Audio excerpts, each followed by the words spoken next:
The first light of morning hadn't yet touched the red brick walls of Redstone Military Academy when Elijah Monroe stepped through the side entrance, the same entrance he used every morning for the past 7 years. The sky was still a heavy shade of ash gray, and the wind moved through the flagpoles with a whistle that made even silence seem cold. His hand, weathered and firm, gripped the mop handle like a trusted companion. With slow precision, he began his usual rounds alone, unseen. At 69 years old, Elijah moved with the quiet grace of someone who knew the value of steady footsteps. His gray maintenance uniform was crisp, his boots polished, though no one ever seemed to notice. Cadets rushed past without a glance, their boots echoing over the freshly waxed floors that Elijah had scrubbed just hours before. The officers, most of them young, white, and ambitious, barely acknowledged his existence, except to toss out curt commands. Mop that up. You missed a spot. Faster, old man. He never argued, he just nodded like a stone in a river, unshaken by the current, but slowly worn by the years. There was no plaque, no photograph, no uniform in a display case that spoke of who Elijah Monroe had once been. And if someone had asked, he would have smiled faintly and said, just a janitor. It was easier that way, but behind his quiet eyes, a different life still pulsed, hidden beneath decades of dust, humiliation, and silence. A life filled with jungle mud, whispers of enemy movement in the trees, men screaming for orders amid gunfire, and the impossible burden of command. He had once worn stars on his shoulders, not stains on his sleeves. In his modest apartment on the edge of town, Elijah lived like a man who had packed up the past and sealed it shut. The only thing he kept locked was a small wooden cabinet in his bedroom. No one had ever seen inside it, not even the maintenance supervisor who occasionally dropped by unannounced. Inside lay the only remnants of his truth, a faded photograph of Phantom Unit, a pair of combat boots worn thin, and a medal never formally awarded. But Elijah did not dwell in memories. He found solace in motion. The push of the mop, the rhythm of sweeping, the ritual of order. It gave structure to a life that had once been torn apart by chaos and betrayal. And yet not everyone at Redstone looked past him. Every morning just before breakfast call, a young cadet would stop at the main hall where Elijah polished the brass railing. Jamal Carter, 21, third-year cadet, sharp-eyed and soft-spoken. Unlike his peers, Jamal never rushed by. He always said, "Good morning, Mr. Monroe," and sometimes lingered with a question about military history or leadership strategy. "Sir," he said once, almost as a whisper, "how do you deal with it? The way they talk to you, like you're nothing." Elijah had paused, mid-polish, and studied the boy's face. In Jamal's eyes, he saw something familiar, the weight of knowing you had to be twice as good to be seen as half as worthy.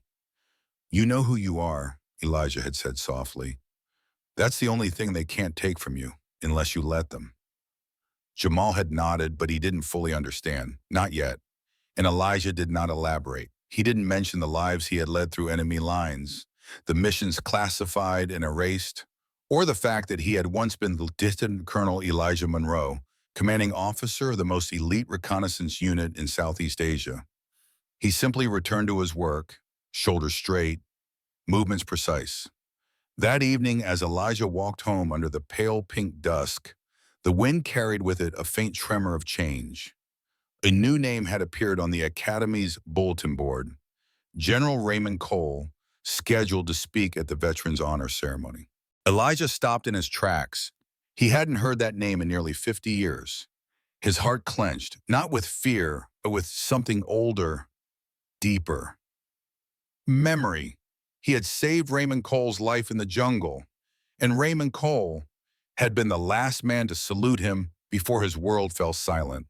Elijah Monroe turned back toward the barracks, the mop still in his hand, though his mind was already in the past, in a war he never truly left.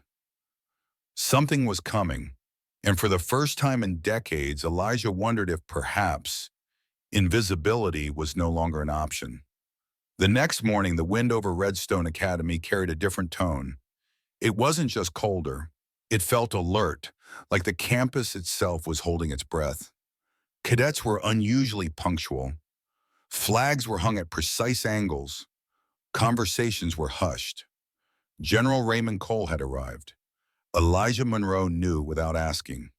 He could feel it in the rhythm of the place, the sudden sharpness in every salute, the urgency in every footstep. The name had pierced a memory that never healed, and now it pulsed behind his eyes like the distant throb of jungle drums. He had thought about staying home. He even reached for the phone that morning, thumb hovering over the number for the maintenance supervisor. But something stopped him. "You've run far enough," he told himself. So instead of hiding, he arrived early, earlier than usual, even for a man who prided himself on always being 15 minutes ahead.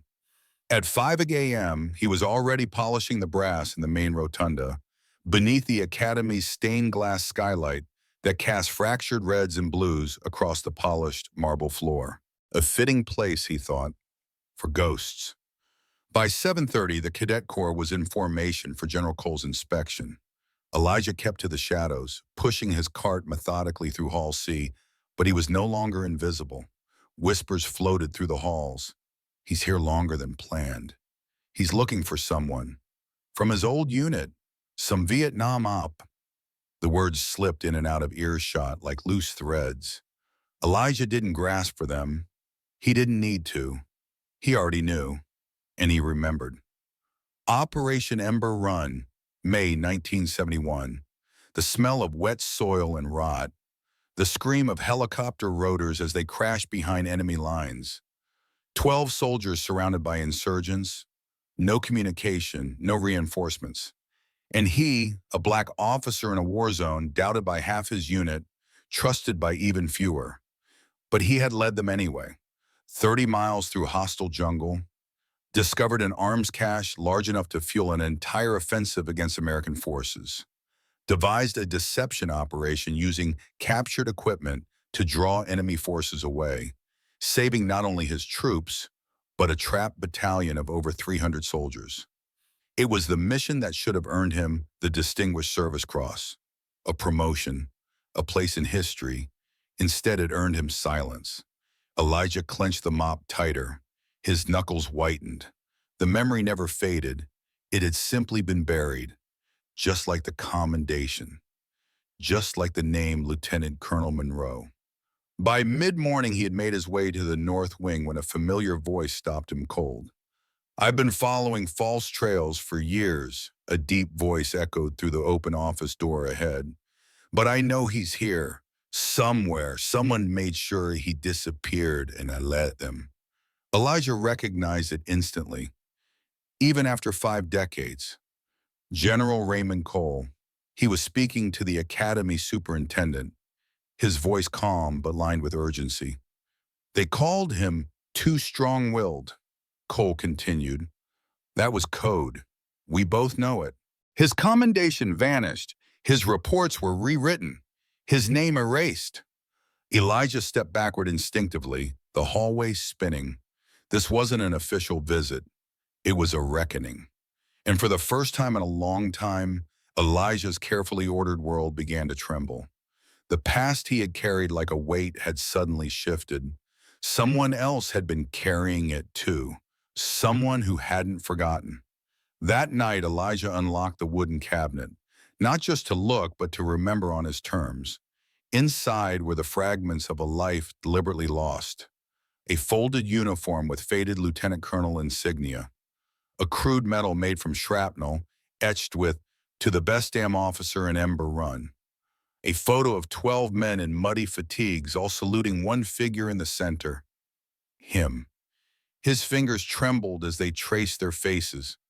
O'Hara, Martinez, Wilson, and Cole. Bloodied, bruised, but alive because he'd refused to surrender. The medal felt heavier than it looked. He hadn't worn the uniform in nearly 50 years, and yet it still fit in his hands like it remembered him. Elijah sat in silence for a long time, listening to the wind tap against the window. Something had been set in motion. Whether he was ready or not, his name was coming back to life. The morning light over Redstone Academy was soft, gold-streaked, and indifferent to the tension simmering beneath it.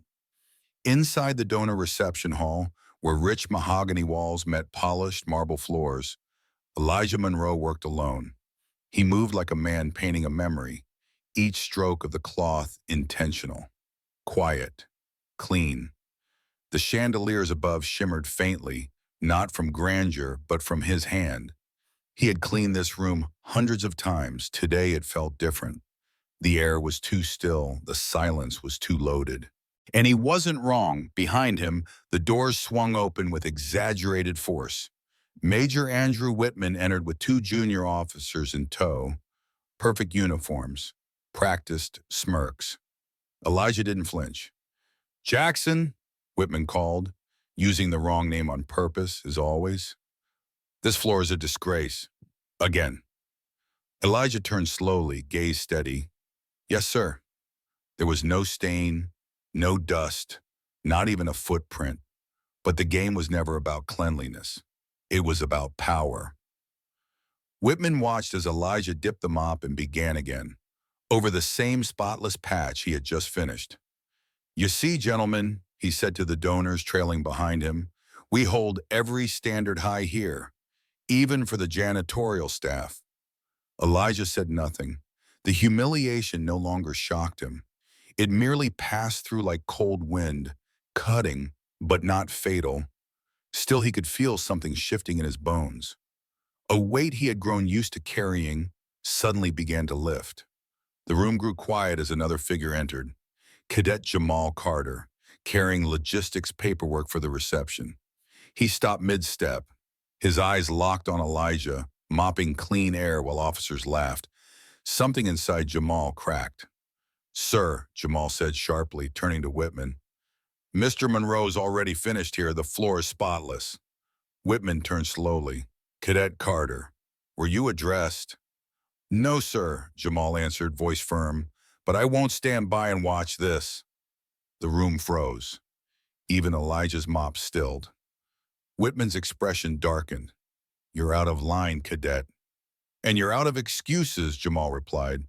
"This man deserves—" "Enough," Whitman snapped. "Report to my office at 1600 hours. We'll discuss your integrity then." But something had already been released, something bigger than a disciplinary report. As the group began to shuffle out, Elijah turned to Jamal, his voice low even. "You shouldn't have spoken up. It'll cost you." "Maybe," Jamal said. "But sir, there's something about you. You stand like someone who used to be saluted." Elijah blinked. He hadn't heard that word in years. Saluted, not ordered, not mocked, not ignored.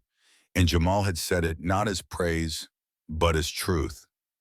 That night, Elijah drafted a resignation letter. He sat at his kitchen table, a cup of untouched coffee cooling beside him. He thought of Jamal, of how standing up for the truth was a young man's burden now, of how maybe his silence wasn't as noble as he had once believed. "I was trying to protect my peace," he told himself. But was it peace or surrender? The knock at the door came just after midnight. Elijah opened it to find General Raymond Cole, in civilian clothes, holding an envelope in one hand and an expression that spoke of unfinished business in the other. "I was hoping I'd find you," Cole said. "Not as a ghost, but as the man who led us through Ember Run." Elijah didn't move. He didn't invite him in, but he didn't close the door either. Cole reached into the envelope and pulled out something small, a photograph. Grainy, black and white, 12 soldiers in the jungle, sunburned, dirt smeared, alive. In the center stood Elijah. "I've carried this for 50 years, Cole said quietly. "They tried to bury you, but I remembered." Elijah took the photo with trembling hands. He hadn't seen this version of himself in decades. The man in the picture wasn't tired, wasn't invisible, wasn't holding a mop. He was giving orders, and everyone was listening. The following day, Redstone Academy woke to a storm that wasn't on the radar. Not of rain, but of recognition. Word had spread quietly, then loudly, first among the senior officers, then among the cadets, then the kitchen and cleaning staff. Someone high-ranking was asking questions about the janitor. Not in reprimand, but in reverence. At 0900 hours, an emergency meeting was called by the superintendent. All senior officers were required to attend. General Raymond Cole had requested to address the Academy's leadership in full, and Elijah Monroe, for the first time in 50 years, didn't hide in the shadows. He stood just outside the closed-door conference room, mop in hand, uniform still gray and unremarkable, listening as Cole's voice echoed inside like distant thunder. "Gentlemen," the general began, "I've been looking for a man the Army tried to forget, a man whose name should be engraved into history, but was instead smudged out of it." There was a long pause. You could hear chairs shift, papers still. In 1971, during Operation Ember Run, a unit was shot down behind enemy lines. Their commanding officer led them 30 miles through hostile jungle. He discovered enemy stockpiles, devised counteroffensives with captured weapons, and saved not only his squad, but an entire battalion that would have been slaughtered. And yet, Cole continued, his voice sharpening, the mission's commendation was given to a white officer who hadn't even been on the ground. The real leader was quietly reassigned. His records have been redacted. His name was scrubbed. No one answered. Because he was black. Because at the time, the idea of a black man leading white soldiers to victory made some people uncomfortable. Silence. Outside the door, Elijah's hand trembled on the mop handle, but not from fear. From the unbearable weight of hearing the truth spoken aloud, at last in a room full of stars and stripes. Inside, a skeptical voice broke through, Major Andrew Whitman. "With all due respect, General, these are old wounds, fog of war. Memory can play tricks." "I was there," Cole interrupted coldly, "and memory hasn't failed me, nor has the evidence I brought." There was a rustle of papers, deployment orders, partial mission logs, statements from the surviving members of Phantom Unit, and this, a brief click, a projector flickered to life, and there he was. Elijah Monroe, 1971, younger, upright, eyes fierce, pointing to a tactical map. Speaking to a room of officers, one of whom was a very young Cole. The room fell into a stunned hush. Whitman stammered, "If he was so decorated, why would he become a janitor? Why didn't he speak up?" And at that moment, the conference room doors opened. Everyone turned, and Elijah Monroe stepped inside. He said nothing at first, just walked forward. Slow, calm. Every step carried 50 years of erased history. He stopped beside General Cole. Then, in a voice that carried like steel wrapped in velvet, he said, "Because after a while you stop trying to explain who you are to people who've already decided you're nothing." No one breathed. "I didn't want to be a janitor," Elijah continued, "but when every door closed, I took what was left. I stayed quiet to survive. But silence isn't peace, and I see that now." Cole turned to the superintendent. "Sir, I formally request that Lieutenant Colonel Elijah Monroe's records be restored, that he received his long-denied commendation, and that this academy acknowledges the legacy it has unknowingly walked past for 7 years." Whitman opened his mouth, then closed it again. The superintendent stood, visibly shaken. "Mr. Monroe, no. Colonel Monroe, we owe you more than an apology. We owe you history." Outside the room, cadets had gathered, sensing something monumental unfolding inside. When Elijah emerged, he was no longer unseen. They stood at attention as he passed. No one had to tell them who he was anymore. 6 days after that meeting, the ceremony was held at Redstone Academy's central courtyard, beneath flags that fluttered not just with wind, but with long suppressed memory. A podium stood at the head of the square. Rows of cadets in dress uniform lined the grounds in perfect formation. Cameras clicked quietly along the periphery. Reporters from military journals, local outlets, even a few national correspondents, all drawn by whispers of the janitor who was not a janitor. But the man at the center of it all, Elijah Monroe, stood calm and still, wearing the uniform he had once packed away for good. It fit as though it had waited for him all these years. The lieutenant colonel's insignia gleamed on his shoulders. On his chest, newly restored medals, including the Distinguished Service Cross, glinted beneath the sun. When General Raymond Cole stepped to the microphone, he did not read from notes. He didn't need to.